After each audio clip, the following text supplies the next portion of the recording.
इस वीडियो में हम लोग ऑब्जेक्टिव के कुछ महत्वपूर्ण क्वेश्चंस को देखने वाले हैं। पहला क्वेश्चन कह रहा है निम्नलिखित में कौन अपरिमेय संख्या है। निम्नलिखित में कौन अपरिमेय संख्या, अपरिमेय संख्या जिसे पी बाई क्यू के रूप में नहीं लिखा जा सके उसे अपरिमेय संख्या कहते हैं।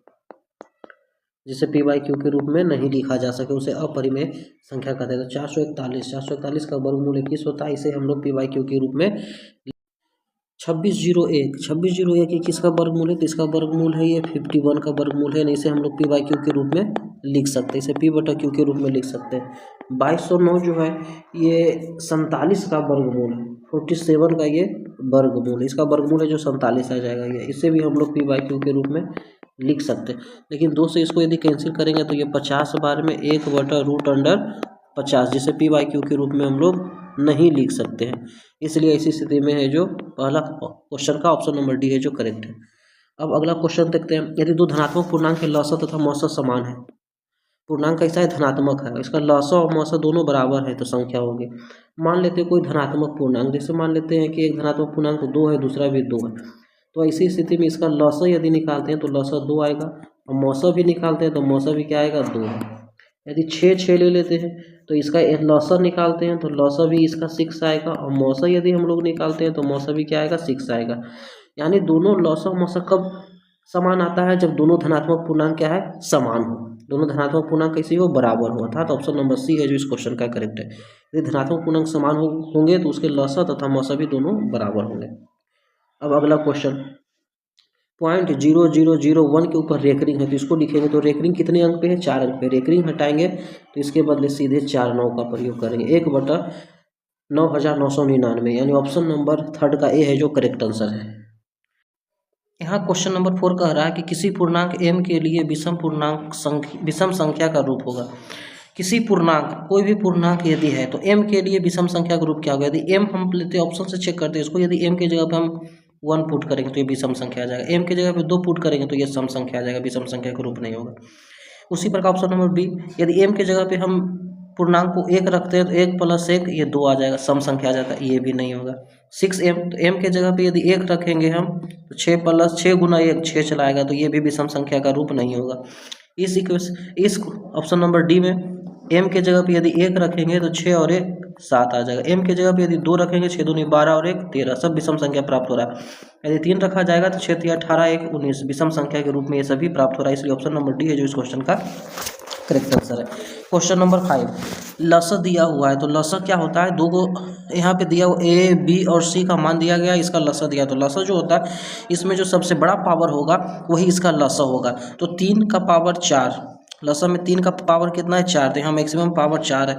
5 का पावर 2, तो मैक्सिमम पावर 5 का 2 होगा। 7 का पावर 4 है, अर्थात यहाँ पे p के जगह पे कितना होगा, 4 होगा। ऑप्शन नंबर डी है जो इस क्वेश्चन का।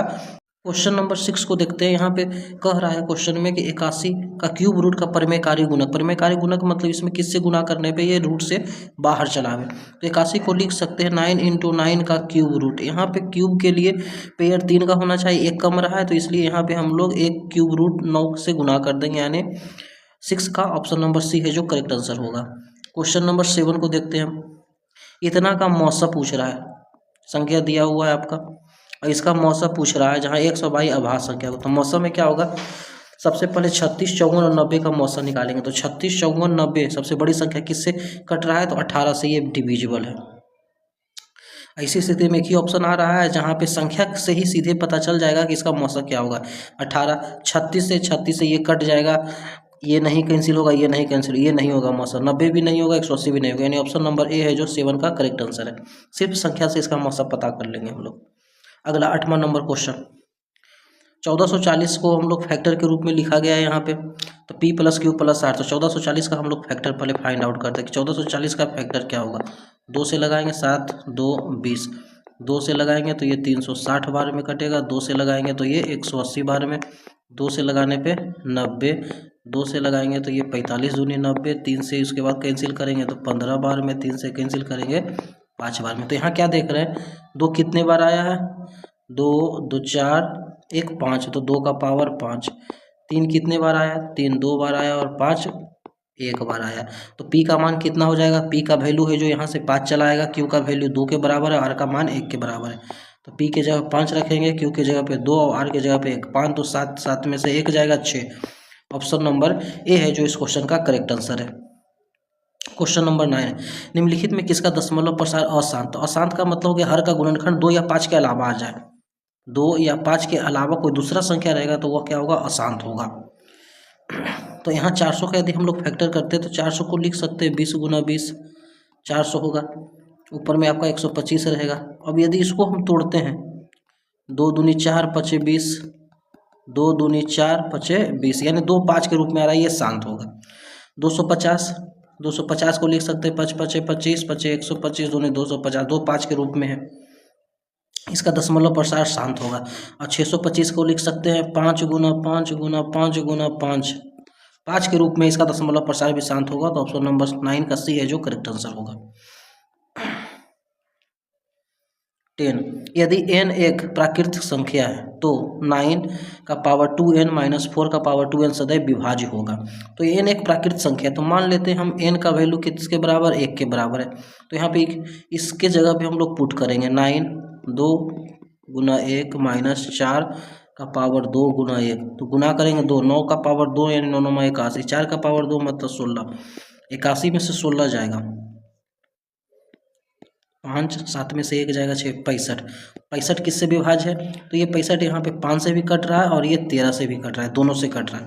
अब यदि n के जगह पे हम लोग 2 रख करके चेक करते हैं, n का मान यदि 2 है तो 2 दूनी 4, तो 9 का पावर 4, तो 9 9 81, 81 को यदि 81 से हम मल्टीप्लाई करेंगे,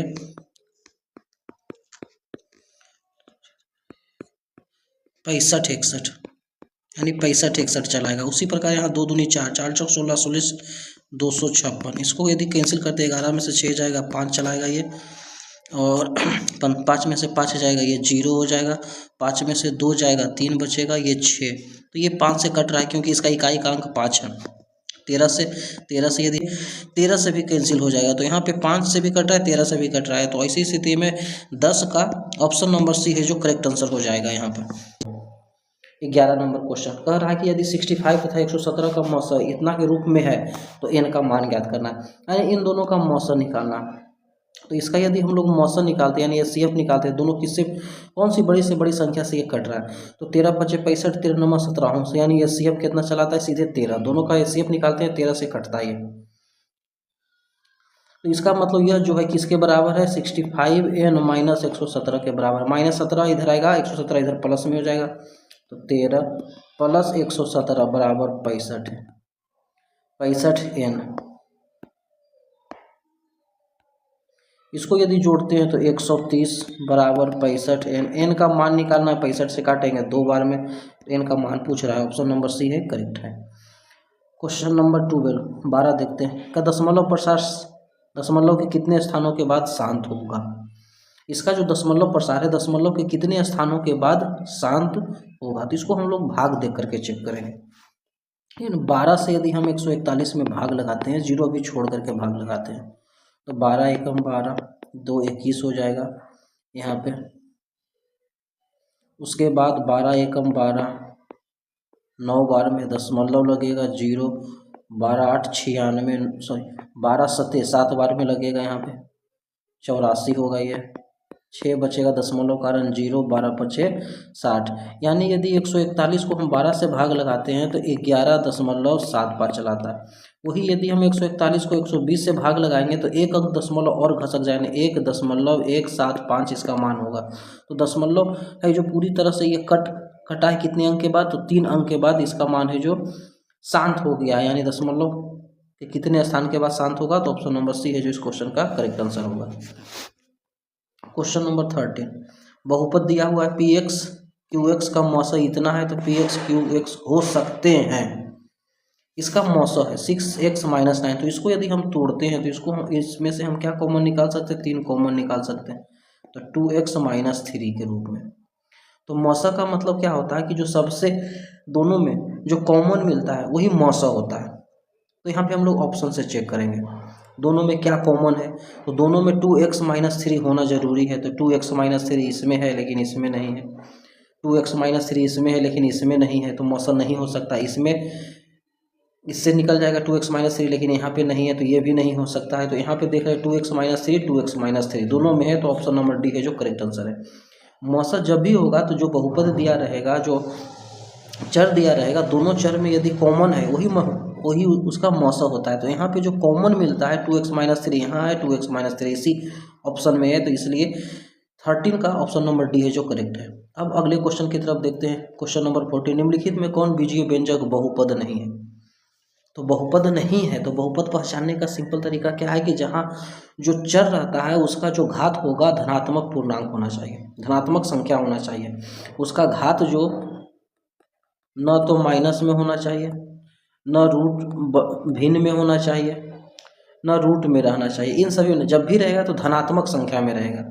तो कौन सा बहुपद नहीं है? तो ऑप्शन नंबर सी को यदि ध्यान से देखते हैं तो यहाँ पे जो y का जो घात है 1/2 के रूप में है, y का घात 1/2 है, तो ऐसी स्थिति में यह है जो बहुपद नहीं होगा। बाकी को सॉल्व करने पे आपस में कट सकता है। 14 का ऑप्शन नंबर सी है जो करेक्ट आंसर है। 15, यदि बहुपद के शून्यांक अल्फा बीटा है तो अल्फा बीटा इंटू 1/अल्फा प्लस बीटा क्या होगा? तो अब हम लोग alpha plus beta, alpha into beta निकालते हैं। तो अल्फा प्लस बीटा हम लोग क्या जानते हैं? अल्फा प्लस बीटा होता है -b/a। माइनस बी के जगह पे कितना है? 1 है, ए के जगह पे 5, यानी इसका मान 1/5 चलाएगा। अल्फा इंटू बीटा का मान निकालते हैं तो इसका मतलब जानते हैं c/a। सी के जगह पे 25 है, ए के जगह पे 5 है, कैंसिल करने पे ये 5 चलाएगा। अब इसका मान हम लोग पुट करते हैं यहाँ पे अल्फा इंटू बीटा, तो अल्फा इंटू बीटा 5 निकाले गुना 1/अल्फा प्लस बीटा 1/5 है, तो ये 5 है जो नीचे है, भाग में उसको गुना में बदलेंगे ऊपर चला जाएगा, तो 5×5 = 25 है जो इस क्वेश्चन का करेक्ट आंसर होगा, option number D. Question number 16 में देखते हैं।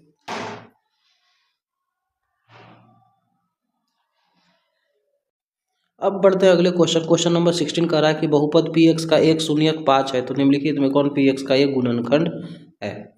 शून्यक 5 है और px का गुणनखंड है, तो गुणनखंड कब होगा? जब शून्यक रखने पे उसका मान 0 के बराबर आ जाए। ऑप्शन में x के जगह पे हम लोग 5 पुट करके रखेंगे, जहाँ 0 सेटिस्फाई करेगा वही उसका आंसर होगा।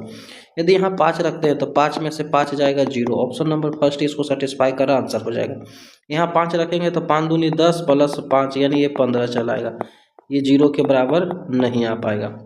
यहाँ 5 रखेंगे, 5 में 4 जाएगा 1, ये भी 0 के बराबर नहीं होगा। 5 में 5 रखे जोड़ेंगे 10, ये भी 0 के बराबर नहीं होगा। ऑप्शन नंबर ए है जो इस क्वेश्चन का करेक्ट आंसर है। अब बढ़ते हैं अगले क्वेश्चन। क्वेश्चन नंबर 17 कह रहा है कि यदि द्विघात बहुपद के शून्यक अल्फा बीटा इस प्रकार हो कि alpha square plus beta square plus alpha beta 21/4 हो तो पी का मान ज्ञात करना है। तो यहाँ से सबसे पहला हम लोग काम करेंगे, अल्फा प्लस बीटा निकालते हैं। तो अल्फा प्लस बीटा क्या जानते हैं? -b/a, यानी -7/2। यदि इसका हम लोग स्क्वायर कर दे दोनों तरफ, इधर भी वर्ग कर दे इधर भी वर्ग कर दे, तो अल्फा प्लस बीटा का होल स्क्वायर बराबर 7 का स्क्वायर -7 का स्क्वायर करेंगे 49, और इस 2 का स्क्वायर करेंगे 4 होगा।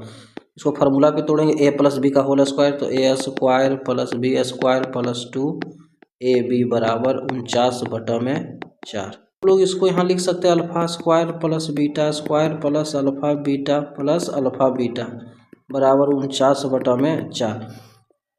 यहाँ से हम लोग अल्फा इंटू बीटा एक अलग से एक्स्ट्रा निकाल लेते हैं, क्योंकि इसमें हम लोग पुट करेंगे तो अल्फा इंटू बीटा c/a, सी के जगह पे p है और a के जगह पे कितना है? 2 है।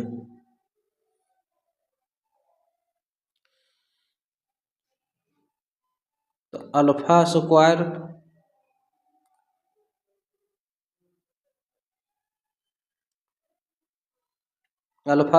Plus beta square plus alpha beta, और अल्फा इंटू बीटा अभी हम लोग फाइंड आउट किए, इसका मान है जो p/2 के बराबर है, बराबर 49/4।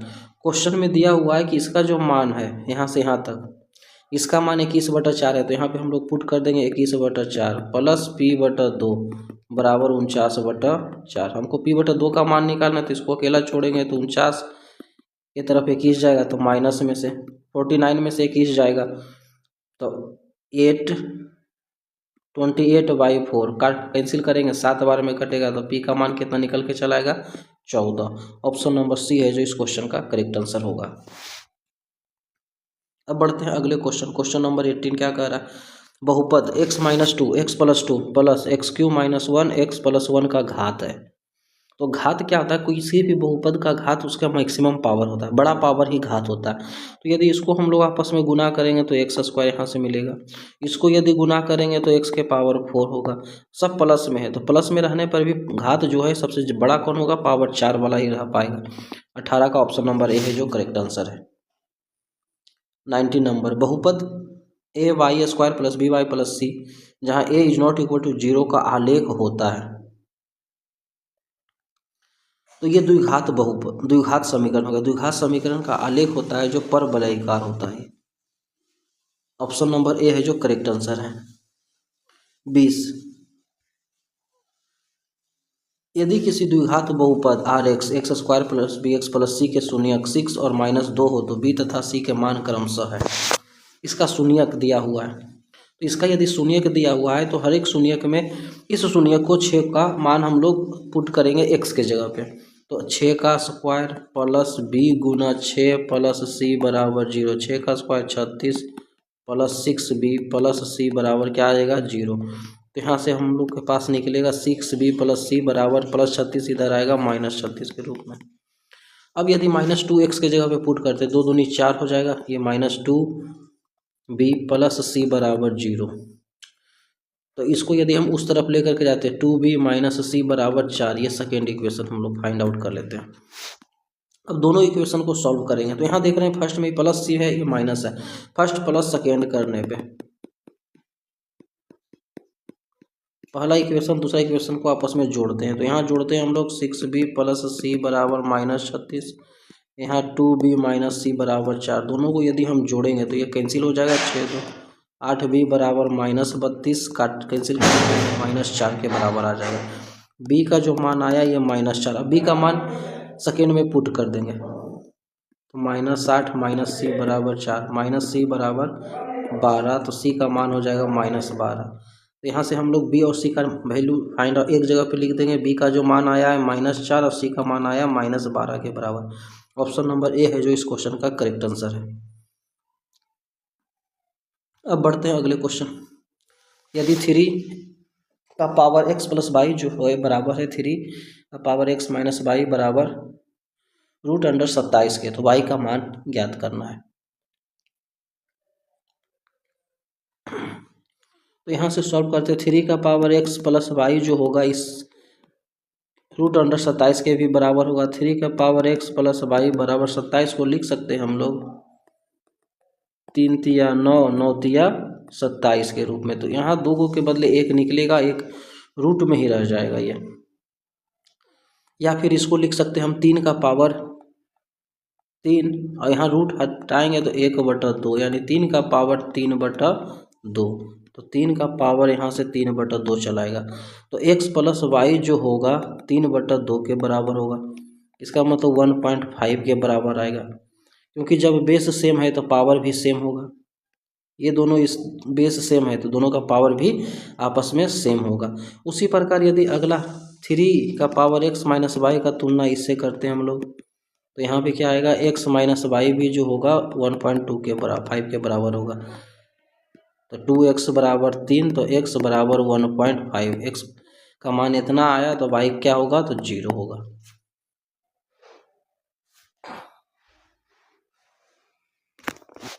अब अगले क्वेश्चन की तरफ देखते हैं। क्वेश्चन नंबर 22 कह रहा है कि यदि रेखाएं 5x प्लस के वाई बराबर 8 है, 15x प्लस 6 वाई बराबर 40 समानांतर है, के का मान ज्ञात करना है। दोनों समांतर हैं, तो दो रेखाएं आपस में समांतर हैं।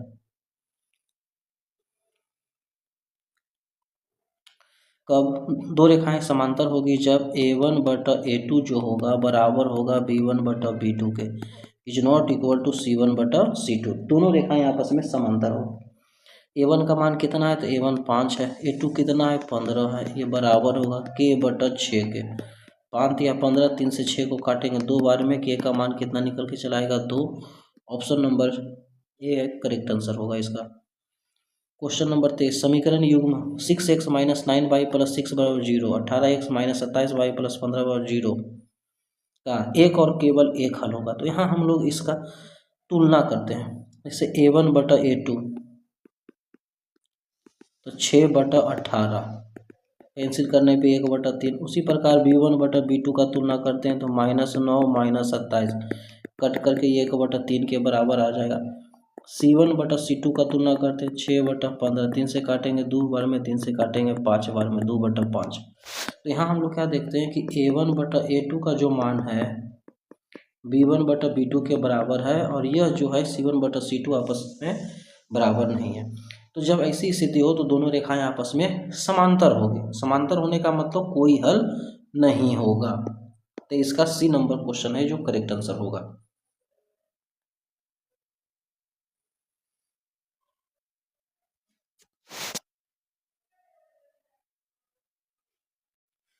क्वेश्चन नंबर 24 को देखते हैं। क्वेश्चन नंबर 24 कह रहा है यहाँ पे कि रैखिक समीकरण y बराबर x का आलेख निम्नलिखित में से किस बिंदु से होकर गुजरता है।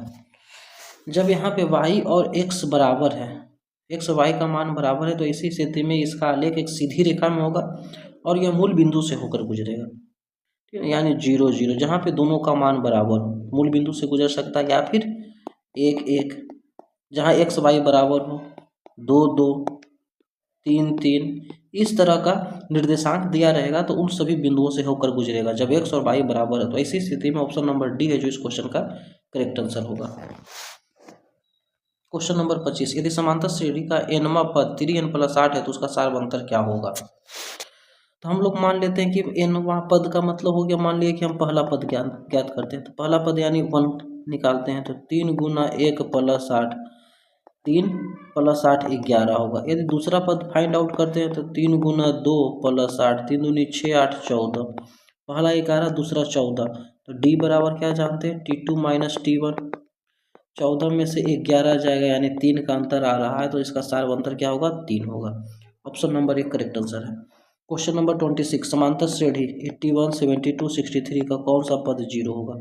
तो मान लेते हैं इसका Tn जो पद है वो 0 के बराबर है। यहाँ a कितना है तो 81 है, d कितना है तो -9 के बराबर है। अब फार्मूला पुट करते हैं, Tn बराबर a + n - 1 × d, ये 0 के बराबर आ जाएगा। a है 81 है और d के जगह पे कितना है -9 है। 81 प्लस में इधर जाएगा तो -81, ये गुना में इसको सोल्व करते आ गया -9, ये -9 इधर गुना इधर आएगा 81 की तरफ, ये भाग में आ जाएगा, माइनस से माइनस कैंसिल होगा, 9 से काटेंगे 9 बार में, तो n का जो मान आएगा 9 + 1 यानी 10, यानी इसका 10वां जो पद होगा वह 0 के बराबर होगा। क्वेश्चन नंबर 27, यदि AP का 17वां पद 11वें पद से 36 अधिक है, यानी 17वां जो पद है इसके 11वें पद से कितना ये अधिक है, 36, ये वाला 36 अधिक है, तो बराबर करने के लिए जो कम है उसमें हम लोग 36 को जोड़ देंगे। T17 को हम लोग लिख सकते हैं a + 16d, T11 को लिख सकते हैं a + 10d + 36, a से 1 कैंसिल होगा, 16d में से 10d जाएगा तो 6d का मान है 36 के बराबर होगा। 6 से इसको काटेंगे 6 बार में कट जाएगा, तो इसका सारवंतर कितना निकल के आया, 6 चला आया। क्वेश्चन नंबर 28, 1 + 3 + 5 + n पदों का योगफल क्या होगा। यानी ये सभी कैसी संख्या नजर आ रही है, तो ये सभी विषम संख्या। हम जानते हैं कि विषम संख्या यदि शुरुआत से प्रारंभ से दिया रहेगा तो इसी स्थिति में उनका जो योगफल होता है n का स्क्वायर के रूप में होता है। n विषम संख्याओं, प्रथम n विषम संख्याओं का योगफल n² होगा। ऑप्शन नंबर ए है जो करेक्ट आंसर है। 29 क्वेश्चन, यदि x 9 y 25 समानांतर श्रेणी में है तो x y का मान ज्ञात करें। अब समांतर श्रेणी में तो x y का मान ज्ञात करना है, तो यहाँ देखिए 9 25 इसके बीच कितना का अंतर है, तो 25 में से 9 गया 16, 16 का अंतर है। दो पद के बीच में गैप कितने बार आया, एक बार 2 बार, तो इसको यदि हम 2 से डिवाइड कर देते हैं तो यानी 8, तो इसका मतलब हर एक 8 8 के गैप हुआ है। तो पहले यहाँ 9 है तो 9 के बाद 8, ये y 17 हो जाएगा, 17 8 25, इसका मतलब पहले वाला 8 घटा होगा, 9 में से 8 जाएगा तो 1, यानी x का मान 1 और y का मान कितना चलाएगा, 17 चलाएगा।